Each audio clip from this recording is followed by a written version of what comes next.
তোমাদের মনে আছে এর আগে আমরা আগের ক্লাসগুলোতে দ্রবণ সম্পর্কে আলোচনা করেছিলাম। কলয়েড দ্রবণ, প্রকৃত দ্রবণ, তাদের শ্রেণীবিভাগ ইত্যাদি নিয়ে আলোচনা করেছি। এখানে দেখ একটা জিনিস শুরু করছি, তরলে কঠিন ও গ্যাসের দাব্যতা। এই দাব্যতা জিনিসটা কি বলছে? দাব্যতা জিনিসটা দেখো, দাবকে দাবের দ্রবীভূত হওয়ার ক্ষমতা। তাহলে দাবকে দাবের দ্রবীভূত হওয়ার ক্ষমতা। তাহলে দ্রবীভূত হওয়ার ক্ষমতা যখন, তাহলে আমাকে একে নির্দিষ্টভাবে পরিমাপ করতে হবে বা তুলনা করতে হবে। এর আমরা পরিমাপ করি কিভাবে? বলছে পরিমাপ করি, বলছে দেখো 100 গ্রাম দাবকে সর্বাধিক যত গ্রাম দাব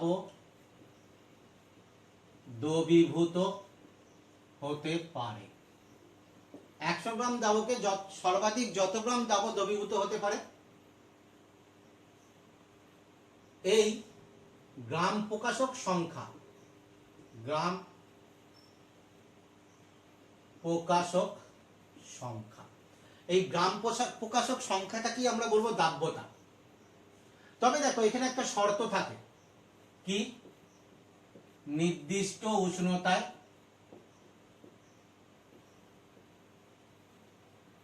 আর কি থাকে? নির্দিষ্ট দাবকে। তাহলে আমরা কি বলতে পারি? নির্দিষ্ট উষ্ণতায় নির্দিষ্ট দাবকে 100 গ্রাম দাবকের মধ্যে সর্বাধিক যত গ্রাম দাব দ্রবীভূত হতে পারে, গ্রাম প্রকাশক সেই সংখ্যাটি হলো তোমার কি আছে? দাব্যতা। এখন দেখো এই সর্বাধিক কথাটা কেন? তোমাদের এর আগে বলা হয়েছিল সর্বাধিক মানে সর্বাধিক যত গ্রাম যতটা পরিমাণে দাব দ্রবীভূত হতে পারে। তাহলে নিশ্চয়ই দাবের দ্রবীভূত হওয়ার ক্ষমতা নির্দিষ্ট। তোমাদের এর আগে আলোচনা করতে গিয়ে বলা হয়েছিল, দেখো আমি যদি জলের মধ্যে লবণ দিয়ে গুলতে থাকি তাহলে দেখবো গুলে যাচ্ছে, আরো লবণ যোগ করে আরো গুলতে থাকি গুলে যাচ্ছে, এরকম যোগ করতে থাকি আর গুলতে থাকলে তোমার কি হবে? একটা সময় পর দেখবো লবণ আর দ্রবীভূত হচ্ছে না। অর্থাৎ সর্বাধিক যতটা লবণ দ্রবীভূত হওয়ার ততটা দ্রবীভূত হয়ে গেছে, তারপরেও লবণ দিলে আর দ্রবীভূত হবে না। এই জন্য বলা হচ্ছে সর্বাধিক যতটা দ্রবীভূত হতে পারে তাকে আমরা বলবো তোমার কি আছে? দাব্যতা। তাহলে সেই গ্রাম প্রকাশক সংখ্যাটা, যেমন খেয়াল করো, আমরা যদি বলি যে 20 ডিগ্রি সেন্টিগ্রেড উষ্ণতায় সাধারণ লবণ, 20 ডিগ্রি সেন্টিগ্রেড উষ্ণতায় সাধারণ লবণের, বা উল্টো ভাবে বলি 20 ডিগ্রি সেন্টিগ্রেড উষ্ণতায় 100 গ্রাম জলে সর্বাধিক 36 গ্রাম সাধারণ লবণ দ্রবীভূত হয়।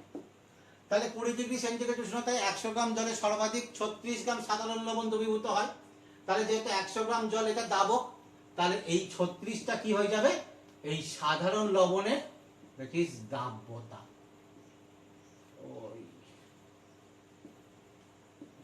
দাব্যতা। আবার যদি দেখো বলা হয় যে 50 ডিগ্রি সেন্টিগ্রেড উষ্ণতায় জলে KNO3 পটাশিয়াম নাইট্রেটের দাব্যতা কত? 85। এখানে খেয়াল করো, আমরা দাব্যতার জায়গায় কিন্তু কোনো একক ব্যবহার করছি না, 85। তার অর্থ কি বোঝায়? যে 50 ডিগ্রি সেন্টিগ্রেড উষ্ণতায় 100 গ্রাম জলে সর্বাধিক 85 গ্রাম পটাশিয়াম নাইট্রেট দ্রবীভূত হতে পারবে। এখন দেখো আমরা এই দাব্যতাটা কিভাবে নির্ণয় করব। বলছে যদি এরকম হয় যে ধরো 30 ডিগ্রি সেন্টিগ্রেড উষ্ণতায়, আচ্ছা এইখানে তোমাদের একটুখানি বলে দিই, এই যে নির্দিষ্ট উষ্ণতায় কেন বলছে আর নির্দিষ্ট দাবও কেন বলছি, কারণ এরপরেই আমরা আলোচনা করব উষ্ণতার পরিবর্তনে তোমার কি হয় যায়? দাব্যতার পরিবর্তন হয়, আবার দাবক পরিবর্তন করলেও দাব্যতার পরিবর্তন হয়। তাহলে এখানে খেয়াল করো 30 ডিগ্রি সেন্টিগ্রেড উষ্ণতায় যদি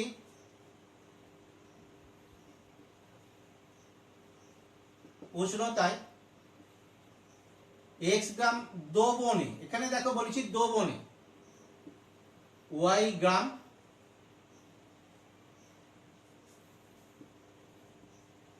দাব থাকে, তাহলে যদি এই শর্ত, অর্থাৎ 30 ডিগ্রি সেন্টিগ্রেড উষ্ণতায় x গ্রাম দ্রবণে y গ্রাম দাব আছে, তাহলে এর ক্ষেত্রে দেখো, এর ক্ষেত্রে দাব্যতা কত হবে? বলছে এখানে দেখো আমরা একটা জিনিস পেয়ে গেছি, দাব কত আছে, দাব কত, দ্যাট ইজ y গ্রাম। তাহলে দাবক কত, দাবক দেখো দ্রবণ হচ্ছে কত, x গ্রাম, তার মধ্যে দাব আছে y গ্রাম, তাহলে কত হবে, x মাইনাস y গ্রাম। তাহলে দেখো x মাইনাস y গ্রাম দাবকে, দাব আছে কত, y গ্রাম, তাহলে 100 গ্রাম দাবকে, দাব আছে, এখানে আমরা বলে দিতে পারি সর্বাধিক,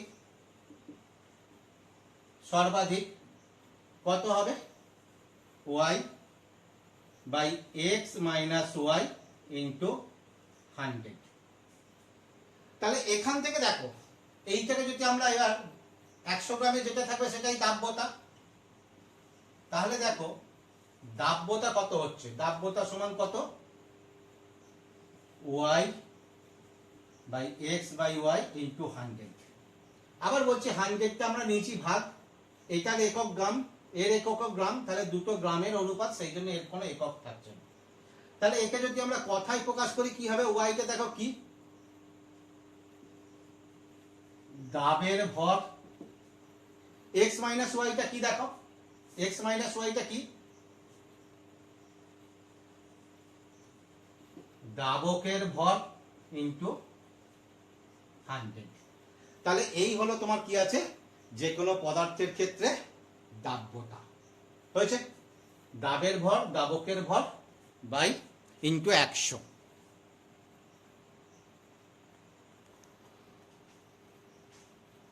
এখন দেখো এইখান থেকে দাব্যতা কাকে বলে এরকম প্রশ্ন আসে, বা প্রশ্ন আসে যে দাব্যতার সংজ্ঞায় উষ্ণতা উল্লেখ করতে হয় কেন, বা এখান থেকে তোমাদের অঙ্ক কিছু কষতে দেয়। এখন দেখো দাব্যতা নির্ণয়ের যদি অঙ্ক কষতে দেয়, তাহলে তোমরা ওই সমীকরণে বসিয়ে দিয়ে পেয়ে যাবে। এখানে আমি একটা অঙ্ক লিখেছি, দেখো বলছে 35 ডিগ্রি সেন্টিগ্রেড উষ্ণতায় কোন লবণের দাব্যতা কত, 50। ওই উষ্ণতায় 36 গ্রাম লবণ নিয়ে একটি সম্পৃক্ত দ্রবণ তৈরি করতে কি পরিমাণ জলের প্রয়োজন, তাহলে বুঝতেই পারছো জলীয় দ্রবণে। তাহলে দেখো যদি আমরা করি, ধরি x গ্রাম জলের প্রয়োজন, তাহলে আমাদের দাব্যতার সমীকরণটা কি ছিল, দাব্যতা সমান দ্রবণে দাবের ভর বাই দাবকের ভর ইন্টু 100। এখন দেখো দাব্যতা কত বলে দিয়েছে, 50। আচ্ছা এখানে করছি, দাব্যতা কত বলে দিয়েছে, 50। তাহলে 50 ইকুয়াল টু দাবের ভর কত গ্রাম দিয়েছে, দাব 36 গ্রাম, দাবকের ভর আমরা x ধরে নিয়েছি ইন্টু 100। তাহলে এখান থেকে দেখো আমরা কি পাচ্ছি, x সমান পাচ্ছি হচ্ছে 36 গ্রাম ইন্টু 100 বাই 50। তাহলে 2 সমান কত, 72 গ্রাম। তাহলে দেখো অতএব 72 গ্রাম জলের প্রয়োজন। ঠিক আছে, এইভাবে দেখো তোমাদের যে কোনো অঙ্ক দিক না কেন, সেই অঙ্কগুলো তোমরা কি করবে, কষার চেষ্টা করবে। এবার লক্ষ্য করো, আমরা করতে যাচ্ছি দাব্যতার উপর উষ্ণতা ও চাপের প্রভাব। অবশ্যই দাব্যতাটা কোনো একটা তরল দাবকের ক্ষেত্রে, এবং দাবও এখানে তোমার কি হবে, কঠিন বা গ্যাস। এখন উষ্ণতা চাপের প্রভাব, ধরো প্রথমে আমরা করছি কঠিন দাবের ক্ষেত্রে।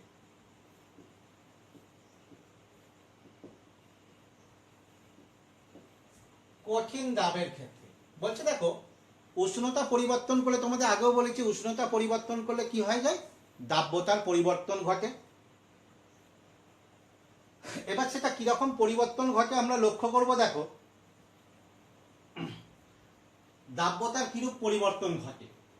আবার তোমাদের বলেছি দাবকে পরিবর্তন করলেও দাব্যতার পরিবর্তন ঘটে। এখানে দেখো আমি একটা লেখচিত্র অঙ্কন করছি। লেখচিত্রে এটা তোমার কি আছে, এক্স ওয়াই। এখানে দেখো দিচ্ছি কি, উষ্ণতা, ব্র্যাকেটে দিয়ে দিলাম ডিগ্রি সেন্টিগ্রেড। এদিকে দিচ্ছি তোমার কি আছে, দাব্যতা গ্রাম এককে। বলছে দেখো কতগুলো লবণের, তাহলে এখান থেকে এদিকে গেলে তোমার কি হবে, উষ্ণতা বাড়ছে, এদিকে গেলে দ্রবীভূত পদার্থের পরিমাণ বাড়ছে, তাহলে দাব্যতা বাড়ছে।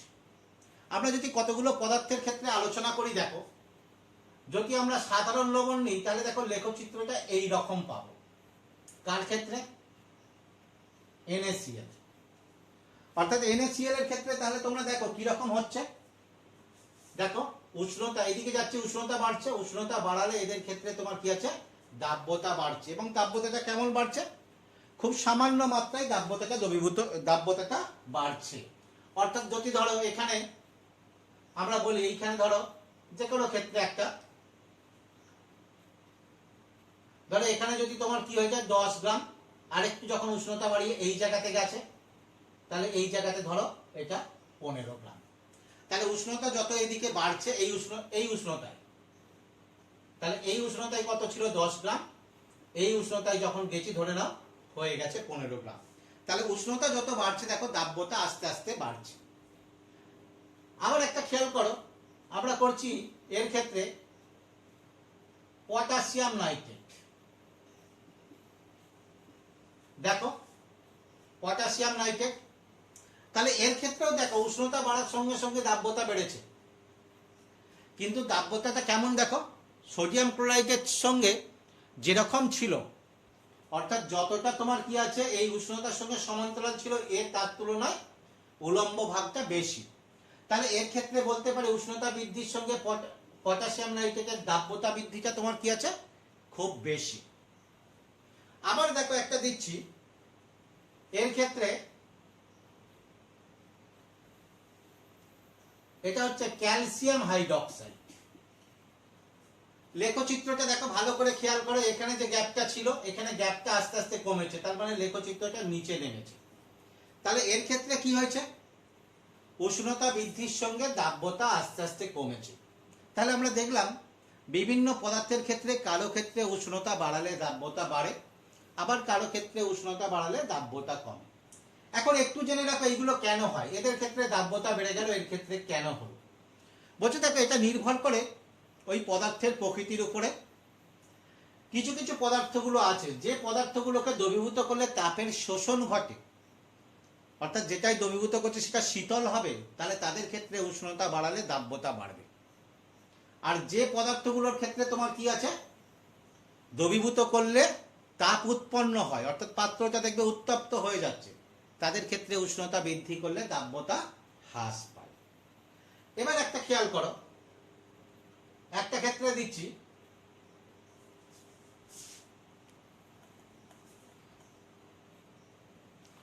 সোডিয়াম সালফেটের ক্ষেত্রে।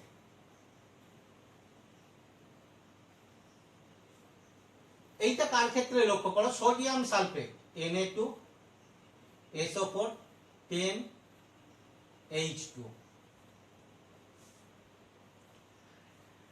তোমরা লেখচিত্রটা লক্ষ্য করো, এদিকে যত যাচ্ছে উষ্ণতা বাড়ছে, অর্থাৎ তাহলে এই রকম যখন লেখচিত্রটা পেয়েছি এই পর্যন্ত কি হয়েছে, এদিক থেকে এই পর্যন্ত উষ্ণতা যত বাড়ানো হয়েছে দাব্যতা আস্তে আস্তে বেড়েছে, বেড়ে বেড়ে দেখো এই বিন্দুতে হয়েছে সর্বোচ্চ, তারপরে যত এদিকে গেছে আস্তে আস্তে দাব্যতার মান তোমার কি আছে, কমতে থেকেছে।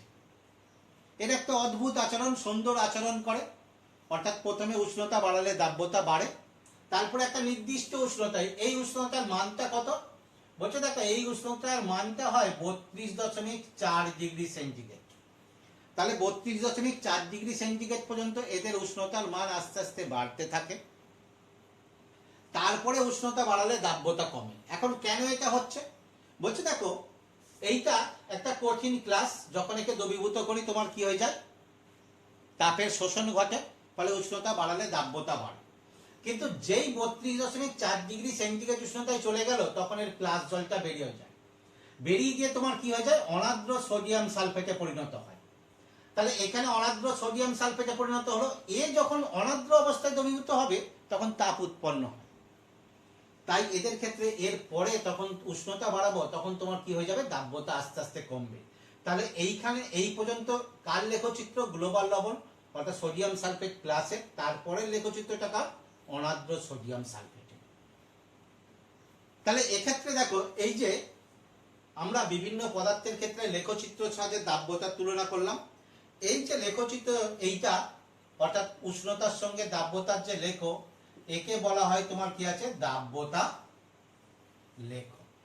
এই দাব্যতা লেখর অনেক উপযোগিতা আছে। দেখো তুমি যদি এইটাকে চোখের সামনে দিয়ে দেওয়া হয়, তাহলে তোমাকে যদি কি হয়, তুলনা করতে বলা হয় একটা নির্দিষ্ট উষ্ণতা, ধরো এই উষ্ণতায় কার কার দাব্যতা কত, তাহলে এখান থেকে তুমি সহজেই এইখান থেকে প্লট করে এই উষ্ণতায় বলে দিতে পারবে যে পটাশিয়াম নাইট্রেটের এইটা এই উষ্ণতায়, সোডিয়াম ক্লোরাইডের এইটা, অর্থাৎ সোডিয়াম ক্লোরাইডের তুলনায় পটাশিয়াম নাইট্রেটের দাব্যতা বেশি, আবার ক্যালসিয়াম হাইড্রোক্সাইডের তুলনায় সোডিয়াম ক্লোরাইডের দাব্যতা বেশি।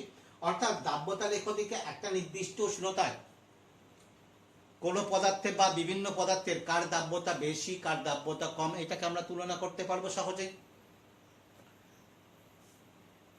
এর দেখো এছাড়াও একটা বলেছিলাম, এই দাব্যতা নির্ভর করে দাবকের উপরে।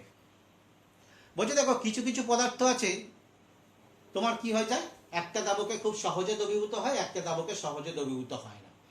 সাধারণত দেখো তোমরা জানো নন পোলার দাবকগুলো তোমার কি হয়ে যায়, জলে সহজে দ্রবীভূত হয় না। যেমন আয়োডিন, আয়োডিনকে যদি একটা নির্দিষ্ট উষ্ণতায় জলে দ্রবীভূত করি, যতটা আয়োডিন দ্রবীভূত হবে,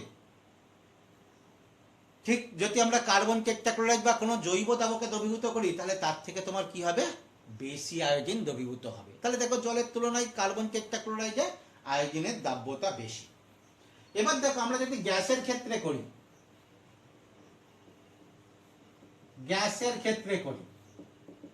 বলছে গ্যাসের ক্ষেত্রে তার আর এইরকম এক হয় না, সহজে তোমরা একটু জেনে রাখো। বলছে এদের ক্ষেত্রে, গ্যাসের ক্ষেত্রে তোমার কি হয়ে যায়,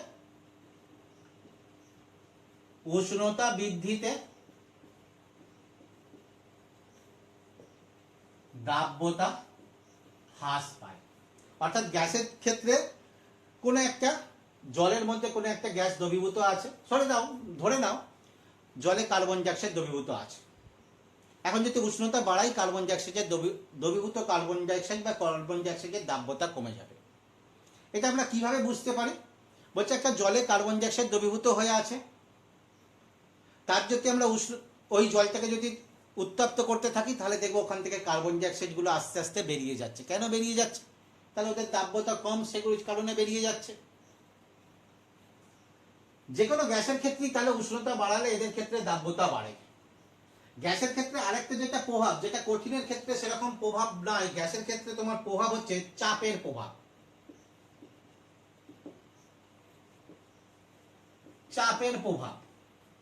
বলছে দেখো গ্যাস দ্রবীভূত হওয়ার ক্ষেত্রে চাপের প্রভাবটা খুব বেশি। কেন? সাধারণত কাদের ক্ষেত্রে চাপের প্রভাব বেশি হবে, কাদের কম হবে? বলছে যাদের দ্রবীভূত হলে আয়তনের পরিবর্তন হয়, তাদের ক্ষেত্রে তোমার কি হবে, চাপের প্রভাবটা খুব বেশি হবে। খেয়াল করো, যখন কোনো কঠিনকে আমরা তোমার কি আছে তরলে দ্রবীভূত করছি, তখন আয়তনের কোনো পরিবর্তন সেভাবে হয় না। সেই জন্যে তরলে কঠিনের দাব্যতার উপর চাপের কোনো প্রভাব নেই। কিন্তু যখন আমরা গ্যাস, ধরো একটা এরকম সিলিন্ডারে এই পর্যন্ত তরল আছে, এইখানে পিস্টন দিয়ে গ্যাস আছে, আমি এই গ্যাসটাকে দ্রবীভূত যদি জলে করে দিই, তাহলে এর কোনো আয়তনটা থাকবে না, সবটাই এই তরলের মধ্যে চলে আসবে। তাহলে আয়তন হ্রাস পাচ্ছে। অর্থাৎ তোমার কি হচ্ছে, এর ক্ষেত্রে তোমার কি হবে, চাপের প্রভাবটা কি হয়, চাপ বৃদ্ধি করলে